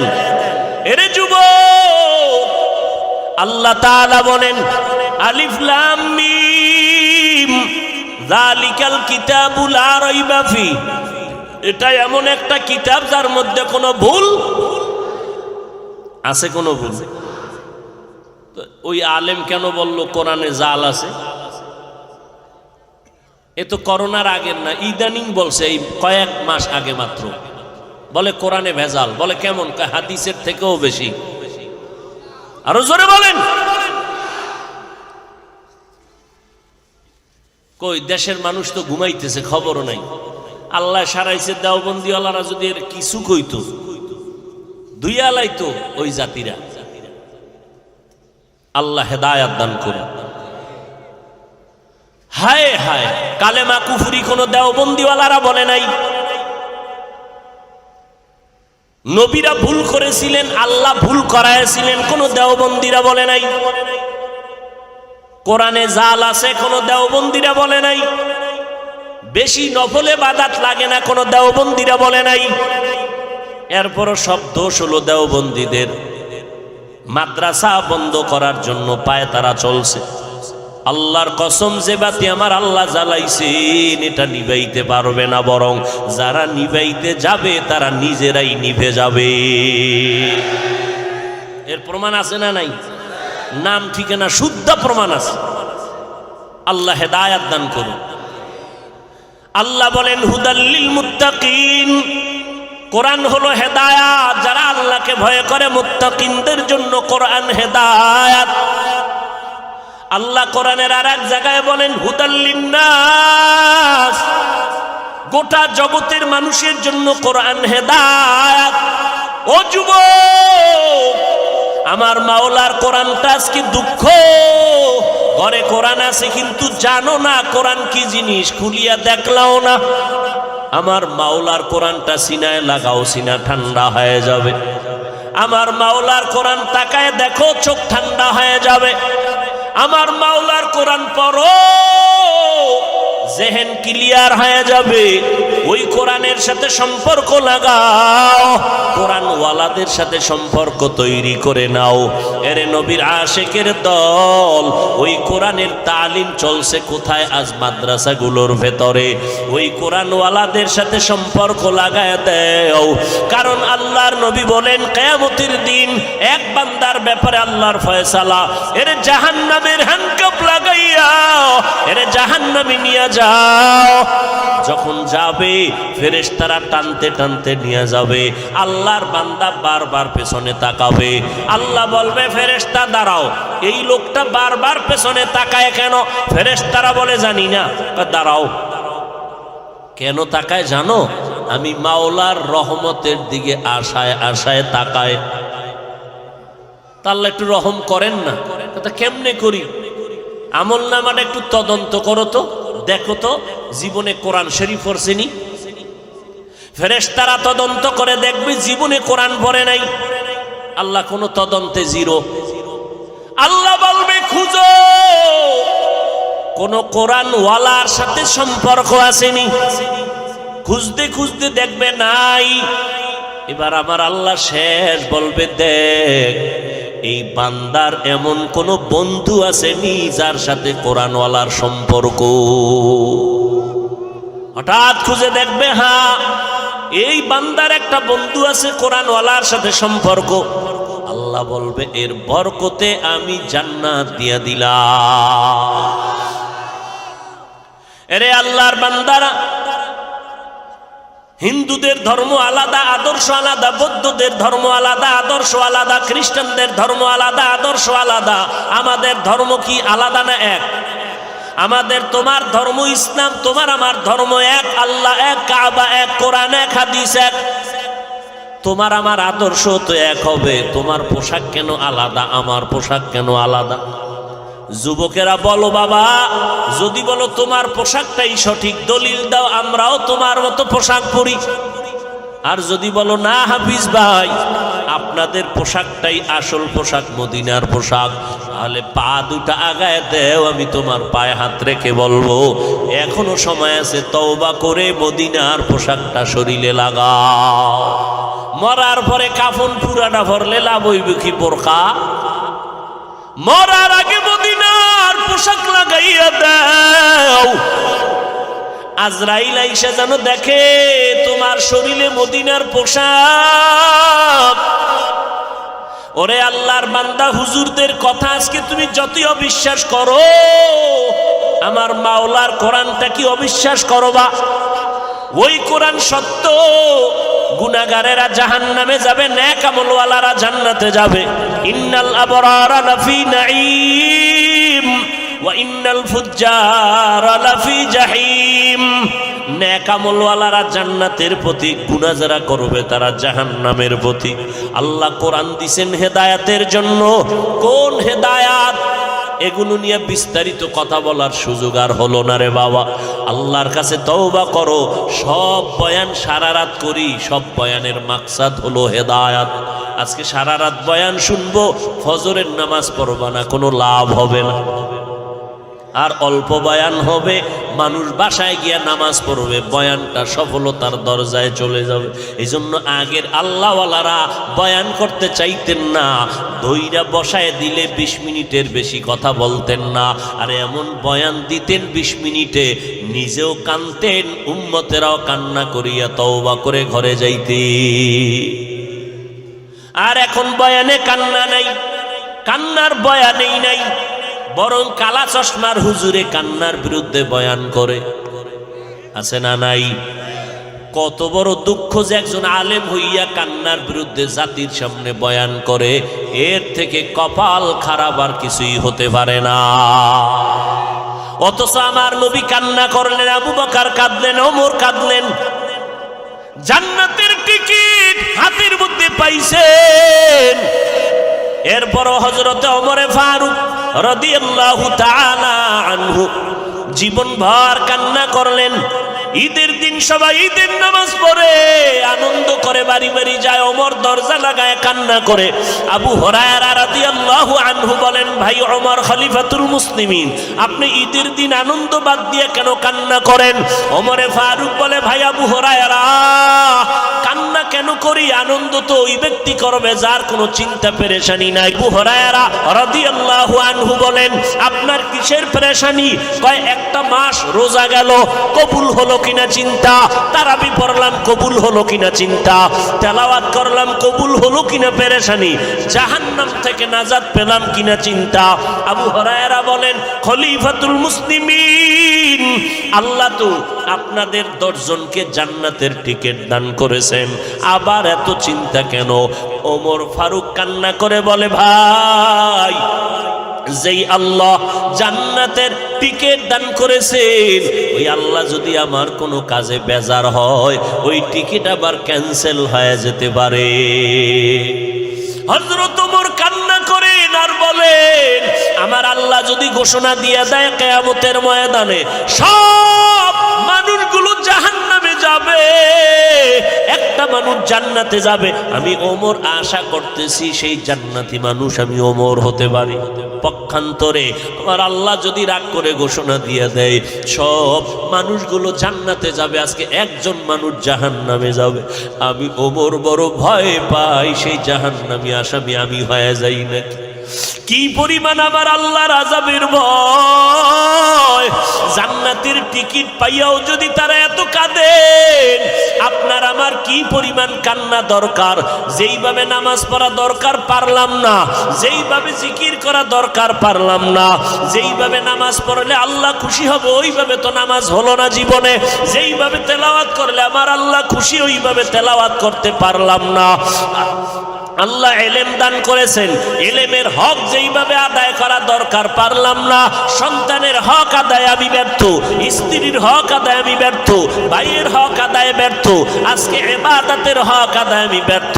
এই ব্যর্থ অবস্থায় আমি যদি আল্লাহর হাজিরা দিতে আল্লাহর দরবারে রওনা দেই, আল্লাহ বলবে ব্যর্থ জীবন নিয়ে তুমি জাহান্নামে চলে যাও, জান্নাতের ময়দানে তোমার কোনো জায়গা নাই। এই জন্য এমন একজন আল্লাহওয়ালা পাবেন না না যে সারা জীবন কান্না করে নাই, এত আমলের পরও কেন কাঁদছেন? আমার আল্লাহর আযাবের ভয়। আপনার আমার কি পরিমাণ কান্না উচিত, অথচ কপাল খারাপ, নিজেও কাঁদি না, কেউ যদি কান্না করে তাও পছন্দ করি না। এরে নবীর উম্মতের দল, আমার নবীও যদি কাঁদেন কেন কান্না করবারে বাবা? দুনিয়ার ঘরে আগুন লাগলে পানি ছাড়া যেমন ঠান্ডা করা যায় না, গুনার কারণে জাহান্নামের আগুন, মদিনার নবী বলেন চোখের পানি ছাড়া জাহান্নামের আগুন ঠান্ডা হবে না। আল্লাহর কাছে তওবা করো রে বাবা। এখনো যারা মাওলার কোরআনটা চোখ দিয়া তাকাইয়া দেখতে পারো না, এর যুবক, এখনো কোরআনটা পড়তে পারো না, এরে বাবা, অনুরোধ করি তওবা করো। এশার নামাজের পরে অথবা ফজরের নামাজের পরে 1 ঘন্টা সময় কোন আলেম বা মুয়াজ্জিনের পেছনে দিয়া কোরআনটা শিখে নাও। 2-3 মাসে কোরআনটা শিখা সহজ হয়ে যাবে। আল্লাহর কোরআন পড়িয়া দেখো কত মজা লাগে রে বাবা। আল্লাহর কোরআনটা পড়ো, কোরআনওয়ালার সাথে সম্পর্ক লাগাও। এখন থেকেই নামাজটা ধরো, কারণ আজকে তুমি বয়ান শুনো যেই টাইমে, আল্লাহ না করুন হতে পারো আগামীকাল তুমি এই টাইমে হসপিটালের রোগী। আল্লাহ বানাইতে পারেননি। অতএব আল্লাহর কাছে তওবা করে নাও, মনে মনে আমার আল্লাহকে ডাকো আর বলো, আল্লাহ এই ময়দানে আমার মতো গুনাহগার কেউ নাই, আগামীকালকে আমি সুস্থ অবস্থায় থাকবো কিনা তারও গ্যারান্টি নাই, কোন দিন মরণ হবে জানা নাই। এই চোখের সামনে কত লাশ, কত জানাজার নামাজ পড়লাম। ও আল্লাহর বান্দারা, তওবা করো আমার মালিকের কাছে। দুনিয়াতে যতদিন বেঁচে থাকবো নামাজ ছাড়বো না, আল্লাহকে বেজার করে চলবো না, মা বাবার দোয়া নিয়ে চলবো, নবীর সুন্নাত অনুযায়ী চলবো, উলামায়ে কেরামের পরামর্শ নিয়ে চলবো। যেই উলামায়ে কেরামের বয়ানে চোখে পানি আসে, দিল নরম হয়, যাদের কাছে থাকলে আমল ভালো হয়, এমন উলামায়ে কেরামের কাছে যাও, দোয়া নাও, তাদের পরামর্শ নিয়ে আমল করো। মরিয়া গেলে আর নামাজ ছাড়িও না রে যুবক। তোমার মতো বান্দা চাকরি করে, ব্যবসা করে, লেখাপড়া করে, নামাজ ছাড়ে না। ডাক্তারি পড়ো, ইঞ্জিনিয়ারিং পড়ো, প্রফেসর হও, আলহামদুলিল্লাহ। তবে 5 বেলার নামাজ পড়ো, নবীর তরিকা মেনে চলো, হালালভাবে জীবন উপার্জন করো, রুজি উপার্জন করো, উলামায়ে কেরামের দোয়া নিয়া, মা বাবার দোয়া নিয়া চলো। দেশ ও জাতির বিরুদ্ধে ষড়যন্ত্রের কাজে লাগিও না রে বাবা। সবার কপালে তওবা নসিব হবে না। 13টা বছর আমার নবীকে দেখলো, বয়ান শুনলো, এরপরও নসিবে কালেমা জুটলো না। সে আবু জাহালের। এই জমিনে কিছু শক্ত অন্তরওয়ালা থাকবে, কোনো বয়ানে তাদের দিলটা নরম হবে না। ও আল্লাহর বান্দারা, তবে 2-1জনও যদি আল্লাহর গোলাম দিল নরম করে তওবা করে আমার আল্লাহকে ডাক দেয়, হে মালিক গুনাহ করে ফেলছি, আমার গুনার খবর আমার মা বাবা ভাই বোন জানলে কেউ আমারে জায়গা দিত না। ও আল্লাহ, আপনি জানার পরে রাগ করিয়া পানি খানা বন্ধ করেন নাই। আজকে তওবা করে নিলাম, আর গুনাহ করব না, নামাজ ছাড়ব না। তওবার নিয়ত করে আমার আল্লাহকে বলো, আমার আল্লাহ রহমতের দরজা দিয়া তোমার তওবা কবুল করে নিবেন। আল্লাহ কুদরতের নজর দিয়া দেখেন এই ময়দানে কত গুনাহগার। আয় আল্লাহ, আমরা তওবার নিয়ত করেছি, এই নিয়তের মধ্যে বরকত বাড়ায়া দেন। যতদিন বেঁচে থাকবো গুনাহ করব না, আর নামাজ ছাড়বো না, বেপরদায় চলবো না। আল্লাহ আমাদের সবাইকে তওবাওয়ালা জিন্দেগির উপরে চলার তৌফিক দান করেন, আমিন। আলহামদুলিল্লাহি রাব্বিল আলামিন, ওয়াসসালাতু ওয়াসসালামু আলা সাইয়্যিদিল আম্বিয়া ওয়াল মুরসালিন ওয়া আলা আলিহি ওয়া আসহাবিহি আজমাইন। ইয়া আরহামার রাহিমিন, ইয়া আরহামার রাহিমিন, ইয়া আরহামার রাহিমিন। ربنا ظلمنا أنفسنا وإن لم تغفر لنا وترحمنا لنكونن من الخاسرين. رب ارحمهما كما ربياني صغيرا. اللهم إنا نعوذ بك من البرص والجنون والجذام وسيء الأسقام. اللهم إنا نسألك رضاك والجنة ওয়া নাউযু বিকা মিন সাখাতিকা ওয়ান নার। আল্লাহুম্মা ইন্নাকা আফুউন কারীম তুহিব্বুল আফওয়া ফা'ফু আন্নী। ও দয়ার মালিক, গাজীপুরের এই চৌরাস্তা ঈদগার ময়দানে কুদরতের নজর দিয়ে দেখেন, উলামায়ে কেরাম হাত তুলেছে গভীর রাত। দুনিয়ার সব বাড়িওয়ালাদের দরজা বন্ধ, আপনার রহমতের দরজা বন্ধ নাই রে আল্লাহ। আয় আল্লাহ, আমরা গুনার বোঝা নিয়ে হাজির হয়েছি রে মাওলা। শয়তানের ধোকায় পড়ে গুনাহ করে আজ আমার হাত না পাক, চোখ না পাক, জিহ্বা না পাক, অন্তর না পাক। আয় আল্লাহ, আপনার মতো দয়াময় কেউ নাই। আমরা আপনার আদরের নবীর উম্মত। গুনার কারণে দিলটা পাথর, চোখে পানি নাই, কান্নাওয়ালা চক্ষু দান করেন আল্লাহ। আয় আল্লাহ, তওবা করেছি আর গুনাহ করব না। মেহেরবানি করে আমাদের জীবনের সকলের সমস্ত গুনাহ মাফ করে দেন আল্লাহ। আয় আল্লাহ, জামিয়াতুর রহমানে মাহফিল কবুল করে নেন, মাদ্রাসা কবুল করে নেন। আয় আল্লাহ, খায়রিয়াতের সাথে কবুল করে নেন।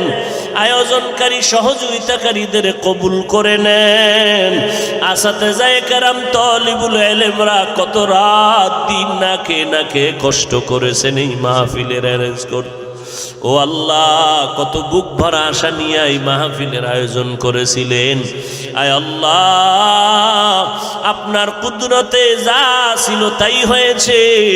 আমাদের সকলকে আপনার বরকতে মাফ করে দেন আল্লাহ। আয় আল্লাহ, যারা এখানে আসছে, কত উলামায়ে কেরাম, মুরব্বী, হাজী সাহেব, কত ব্যবসায়ী, কত চাকরিজীবী, কত ছাত্র ভাই, কত যুবক ভাই, আয় আল্লাহ, কারো হাত খালি ফিরাইয়া দিয়েন না। মেহেরবানি করে আপনি সকলকে মাফ করে দেন, সুন্নাতওয়ালা জিন্দেগি দান করেন। আয় আল্লাহ, ঘরে ঘরে শান্তি দান করেন। মা বোনদের পর্দানিশি আবেদা বানায় দেন, সন্তানগুলো নেককার বানায় দেন, সন্তানের দ্বারা মা বাবার ইজ্জত বাড়ায় দেন। আয় আল্লাহ, সারা দুনিয়াবাসীকে মাফ করে দেন, বাংলাদেশ শান্তির দেশ বানায় দেন। আয় আল্লাহ, এই দেশ রক্ষার জন্য যারা জীবন দিয়েছে, রক্ত দিয়েছে, তাদের মাফ করে দেন।